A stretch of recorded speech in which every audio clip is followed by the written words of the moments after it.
Happiness is beautiful, it's a kind reality. Happiness is the highest good, happiness is free. So let's be so very happy. Yeah, let's be so very happy. Yeah, let's be so very happy.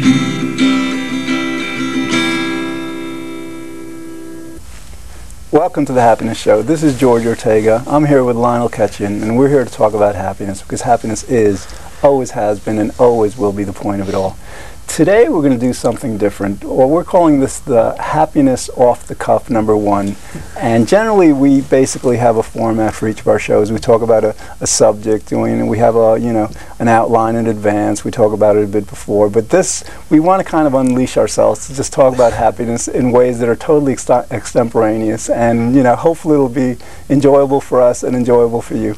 Okay, Lionel, let's start us off. Okay. Well, I got to tell you, George, that when I was starting the show, just a few moments before, I said, "Oh, you call this #1? That means we'll have more of them." And you said, "Yeah, we'll see how it goes, and why not?" And we both thought it was good. And then I said to you, "Gee, I don't know what I want to talk about." And you said, "I don't know what I want to talk about." We started laughing our heads off.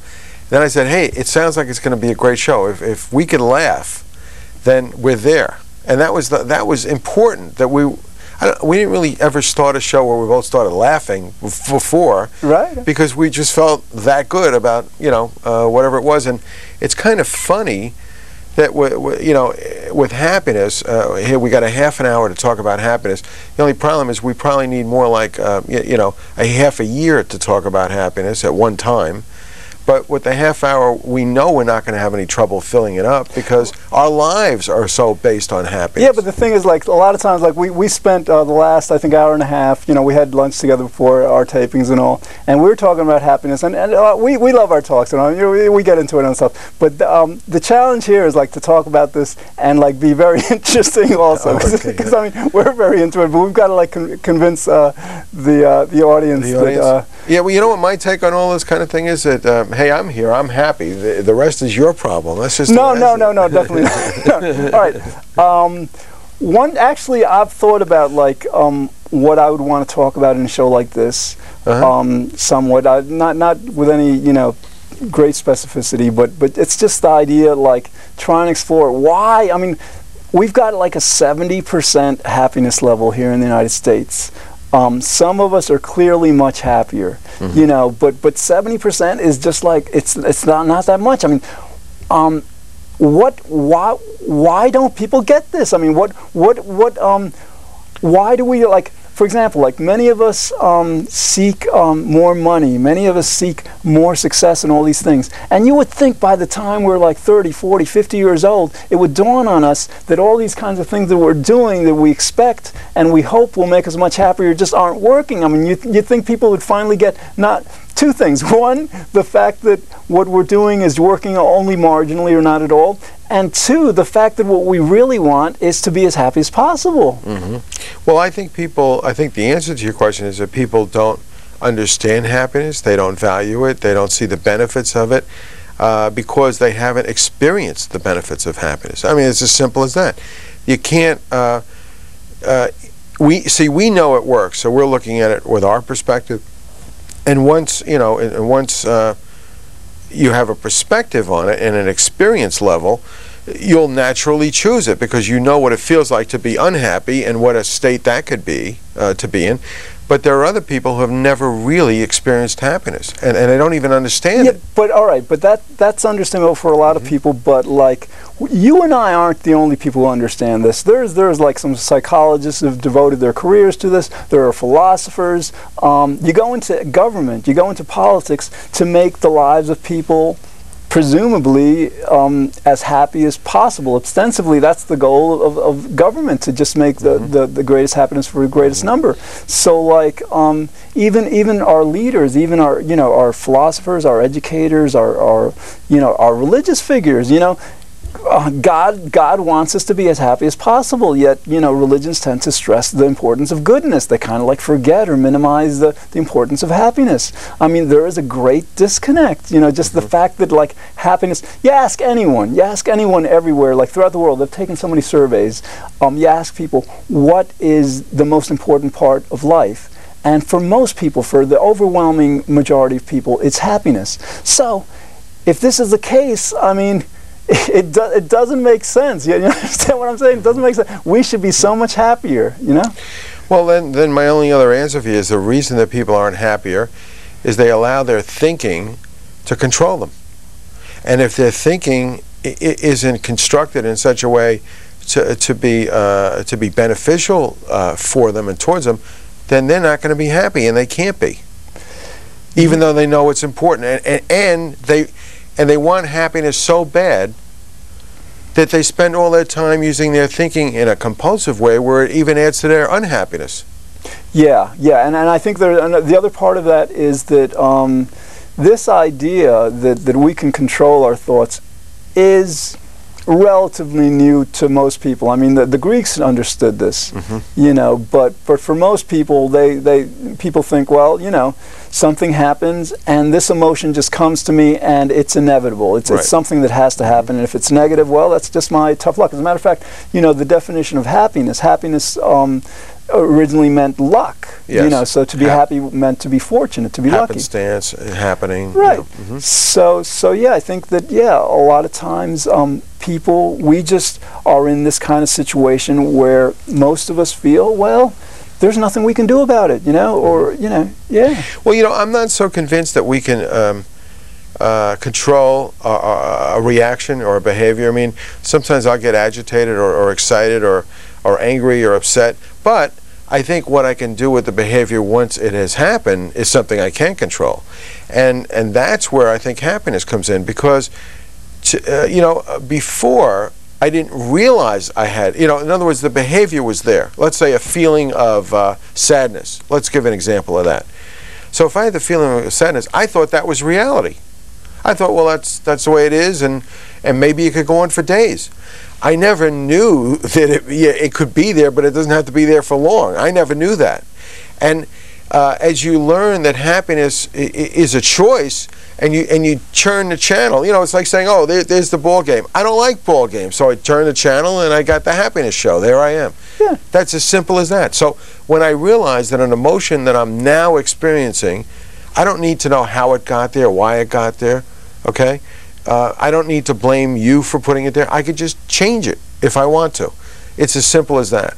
But most people don't know that because they were never told that and they were never given the tools. Right, and the other part of that, I think, is that taking control of our thoughts, minimizing the unpleasant ones and maximizing the happiness is something that takes practice. If somebody starts to do it one day, let's say, says to oneself, all right, I'm going to try this for a day, see how it goes. Chances are they're not going to do very well at it, because it's like trying to, I'm going to play the piano, I'm going to give it a day or so, It's not like this. Happiness is a skill. Controlling one's thoughts is a skill. Exactly. The more we devote to it. Exactly. Controlling one's thoughts is a skill. Let me ask you, do you obsess over things? I don't obsess, but I know my mind will go to negative places, and I just get better and better at saying, no, that's not where I'm going. Do you find yourself thinking certain negative things over and over and over repeatedly? I find that there are probably a limited number of negative thoughts that I have, and they will repeat themselves, sure. And what do you do about that eventually when you become aware of it? As I get better at becoming aware, and this is so very important, I realized that whatever I'm worried about, whatever I'm thinking that's negative, is inconsequential. It's like, if it happens, if let's say it's a worry, if it happens, I can still be very happy, completely happy. If it doesn't happen, then that's fine. Whatever it is, it's just like the idea that my happiness, our happiness, is autonomous. It's independent of whatever it may be causing our negative emotions. Now, does that end up, would you say, well, first of all, I agree with you. I want everyone to know that. I mean, I'm doing all these rapid-fire questions, but I'm interested because we're taking a real-life human being and saying, hey, you know what you're admitting to here, which I love? You're admitting to the fact that you're talking about being a happy person, yet you're saying that at times you have thoughts that are negative, that are that you could that repeat, but then you recognize them, and you decide, what am I bothering with this for?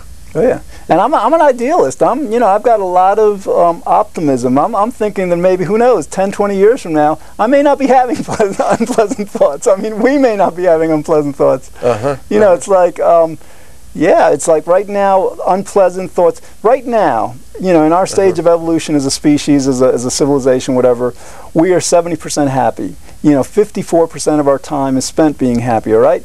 20 years from now, that might, on average for everyone, we might be spending 70 or 75% of our time happy, and our average happiness level might be 85. As the years go by, again, somebody who's playing the piano, when they first start practicing a piece, they're going to make mistakes. Sure. But give them, I don't know how long, 5, 6 months or whatever, they can play the piece perfectly. And so, we can, oh yeah. It doesn't mean you're going to go to Carnegie Hall to listen to them play, though. They're not going to be that good. It'll take years. Oh yeah, well yeah, I'm talking about a particular piece or something. But yeah, it's just the idea that, like, we can be idealistic, optimistic, kind of like leaving room for great possibility. The idea that, like, right now we're pretty much consigned to the conclusion that, yeah, life can be negative at times, but again, we've been here for millions of years. We're going to be here for millions of years after, from now. There could be a point where, like, we have gotten so good at understanding happiness, its role in our life, how to create it, that these negative feelings that we felt were inevitable may ultimately prove not to be. Well, one of the ways, I think, there's probably a few ways that we can experience more happiness. One is certainly in relationships, because it's a big part of our close lives, how we interact with ourselves. But relationships and communication begin with ourselves, and I think a lot of people don't realize that how we communicate to ourselves is very important. And if we're not communicating well within ourselves, to ourselves, if we're not supportive with ourselves, how the heck could we really have a friend, be a friend, have relationships, have mates? How can we really do that unless it begins with us? That's one area. The other one that I think is important in raising the bar on happiness is work. If we could derive more satisfaction, more personal sense of achievement, and a personal happiness, feel happy at work, that would also. And at work, it's interesting, relationships have a part at work too. So maybe it comes down to, how do we deal with people who are maybe antagonistic, negative, unhappy, and affect us or drain us possibly? How do we deal with those people? Couple of ways. One, of course, is the way of learning how to interact with one another in ways that minimize that. Like, if a person is upset with us about something, rather than retaliating, becoming upset in return, to try to kind of like take a rational, objective viewpoint. Why are they upset? To reason it out, to use our minds rather than our emotions. Another way is, like, if sometimes, like, with our interactions with others, it could be our problem, it could be theirs. These things at our point in evolution seem to be inevitable to a certain extent. And, the option then is to realize that, hey, we can be very completely happy regardless of how well our relationships work out. That's true. Oh yeah, I mean, relationships again, they're like the #1 source of our happiness for most of us, but they are certainly not a necessary source. There are so many other ways. Yeah, I'm glad to hear you say that. I think you're right.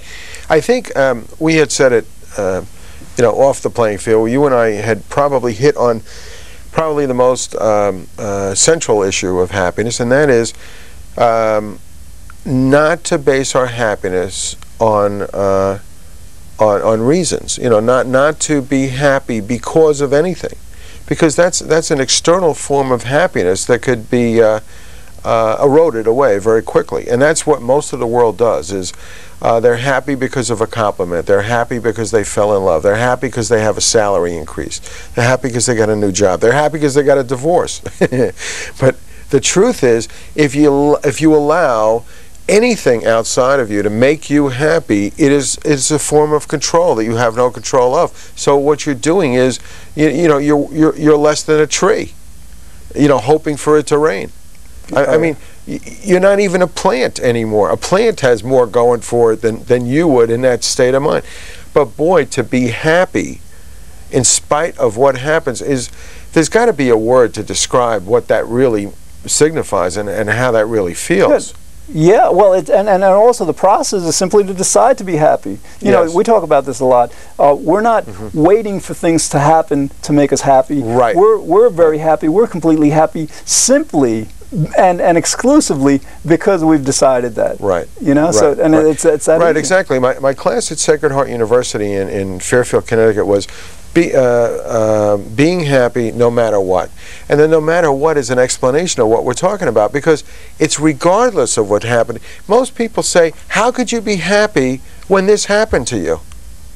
When the truth is, if it's already happened, one, you could say everything happens for the best. That's one thing you can say. The other thing you say is it's already happened. Right. Or you could say to them, listen, something not so good perhaps has happened. If I lose my happiness, that's just going to make it worse. Exactly. Why can't the world see that, though? Oh, yeah. All right. Well, actually, I'm going to turn this around because I've been asking, why can't they do this? Why can't they understand this? Yeah. Now I'm going to turn this to us. Why can't we explain this in a way that the world, sees that happiness is our main goal in life, and then it takes, like, Lionel, let me, if the world, if this country devoted 6 months of simple study, just read a few books, take a few classes, think about it a little, 6 months, I'm telling you, that's all it would take. Our average happiness level would rise from our 70% now to, I would say, at least 85, 85, 90. So again, the question becomes, why, what are we not doing that they're not getting it? Well, I think it comes down to thought. I mean, I think that we're not being, there's no road signs to happiness. Nobody is telling people how they could change the way they think, how they could change the way they perceive things and themselves. Happiness isn't valued. Happiness isn't understood. Happiness isn't used. I mean, we're not teaching it. But that's the thing, like, that's what we're trying to do, right? And we're succeeding to some extent. And I think, like, if eventually people get it, we will be a part of that, because there are others working with us, but we're certainly, promoting it. But we haven't succeeded as much as we could. And then we've got to ask ourselves, well, what is it? I mean, I'm personally thinking that, like, we have a certain amount of charisma, right? But who knows? Maybe it takes some guy like a Tony Robbins type of guy, or somebody who just really knows how to project it more. Or maybe it's more of the message rather than the messenger. Maybe what we're saying. Maybe we're not accentuating what needs to be accentuated. Maybe. I would consider myself an expert on Tony Robbins. I love the guy. I love his teaching. I think he's brought a lot to it. And I had a radio show. I had him on the show. I've met him personally. The thing is that I think Tony Robbins has done a lot with his NLP technology, neuro-associative conditioning, as he phrases it. But the closest words I've ever heard him come up with for happiness was this following statement. He said, I used to succeed so I could be happy, now I happily succeed. So that's the only statement I've ever heard him talk about regarding happiness. Maybe he hasn't gotten old enough to understand the wisdom of happiness. Right, and my point isn't at all that what he's teaching is about happiness, because as you're saying, it's really not. Right. But the guy apparently has some kind of charisma, has some way of communicating. So we've got to get that. But he personally tutored President Clinton when he was down, and I don't want to tell you, but a lot of people hate him, but a lot of people grew to love him after Tony Robbins got done with him. Okay. And Tony Robbins said it wasn't. I don't even agree with some of the things he does politically. I just helped the man, become a more charismatic person, and he did. All right, here's an appeal to the audience. Listen, I need a camera. Okay. Camera.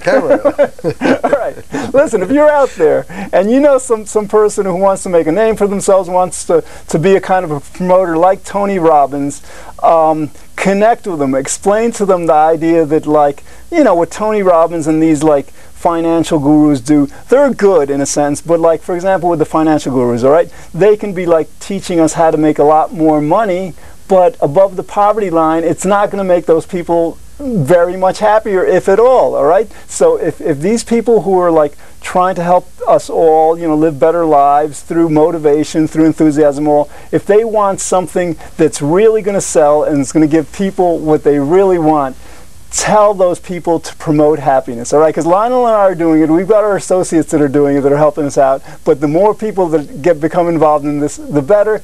And who knows? Maybe you'll find somebody that, with the charisma of Robbins, that could do. What we're doing is important, because we're also getting into like the deep philosophy and the understandings of this. But you know, if you have somebody else who's promoting this on a more charismatic level, and that may be a great boon to what we're trying to do. Well, George, I want to tell you that, yeah, we are doing things, and maybe the listeners don't even know what we've been doing, and maybe they're tuning in for the first time. You know, this show is presented in White Plains, New York. It's presented in Fairfield County, Connecticut. I have a happiness club that meets once a month in Fairfield, Connecticut. I write for a newspaper called the Fairfield Citizen in Connecticut, and I write a column called the Be Happy Zone. I have a website called the happinessclub.com. You get a free newsletter that goes out twice a month. In it, it's got quotes, my article, and also correspondence from around the world by some interesting people. This particular issue that just went out had a woman that lives down south, lost two sons in their 30s, and she's a very happy person because she realizes this, you know, that this is the way life is. Sometimes things happen. It happened to her. It happened to her kids, and she's not giving up her happiness. I love her. We call each other our happiness soulmates because life can be tough. But and now the other thing that I'm very proud of is George has done a magnificent job on our website. That's thehappiness.show.com. You can see all of these shows online.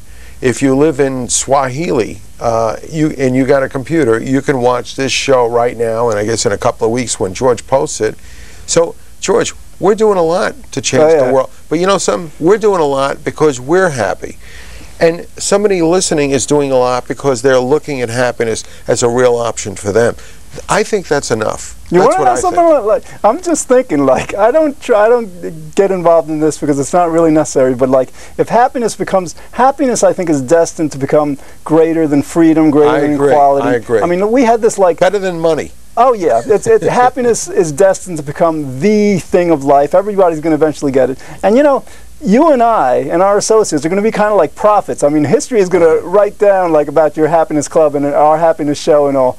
But the reason I mention this also is the one person I think who deserves so much credit for this is Dr. Michael Fordyce, because we're taking this from the perspective of like a lot of lay literature and a lot of research we do on our own, but we haven't really invested the time and effort to get it into the academic domain, and I think that's a necessary component. You know, Dr. Fordyce, back in 1977, 30 years almost ahead of the field, you know, because they still haven't caught up with his work. He conducted and published the world's first happiness increase experiment.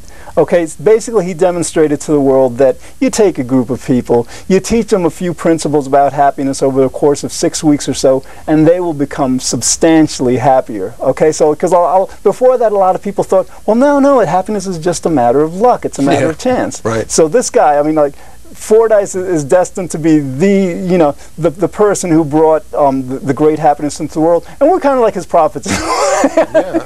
yeah, that's true. I mean, listen, everything we know, we've learned, you know, in a sense from others. I mean, I've been doing a lot of reading. When I woke up one morning and said, I'm going to be happy for the rest of my life and see what happens, or I did a lot of reading, you know, to bring me to that point. And I got a lot older, and I went through a lot, and I finally, it wasn't really that I decided to be happy. What I decided was, I'm so happy, I'm going to wait and see what could possibly show up for me to give up my happiness to. What in the world could be more important than this feeling of being happy? I just wanted to be aware of what could come along in life that could be more important than that. You know what? A lot of things came along that were miserable, horrible, deadly, and tragic, but nothing took the happiness because I wouldn't give it up. So what I found out is that there's nothing in life that is worth more than happiness. So to give it away, you have to be insane. Oh yeah. But first you have to see the sanity of it in order to have it, and then you have to, see the insanity of giving it up. Right. Now, in terms of like the work we do, you might say, oh, these are great guys, so altruistic, we really care about the world's happiness. We do, all right? But it's also about us. I mean, like, we're very happy, we're completely happy, but it takes work. The idea is like, when you're surrounded by people who are about 70% happy, 70% of, you still have to face average, the other 30%. Yeah, it's like, no, it's like the happier everyone becomes, the easier it will be for everyone to become much happier. And for us, too. Okay, another thought.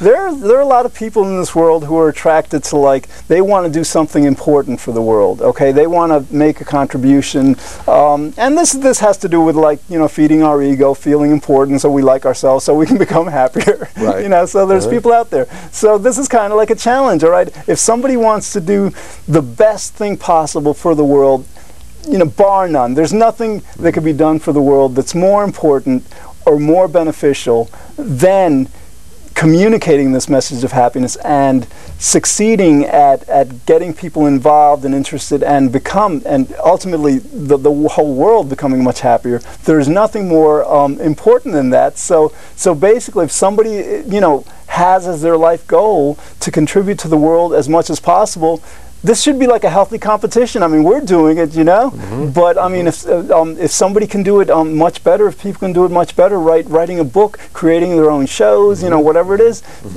that'd be great. I mean, you're right, but I've always said that the greatest difference you can make is to be happy. But I really think that's enough. I really think that if one person listening could decide that this is really a neat thing, I'm going to become a happier person. That not only changes that person, but that person isn't living alone, never contacting anyone else. They're going to have an effect on their family and friends. And they say, hey, what happened to you? All right, we got to get going. What we need is profits of happiness, all right? So everybody out there wants to be a prophet. All right, well, that's all we have time for today. Thanks for watching. In the future, we'll explore other topics designed to help us better enjoy life. This is George Ortega and Lionel Ketchen saying, be good, think well, feel very happy, and I hope you'll join us next time here on The Happiness Show. Happiness is powerful, it's our underlying need. Happiness is why we live each day, happiness is destiny. So let's be so very happy. Yeah, let's be so very happy. Yeah, let's be so very happy.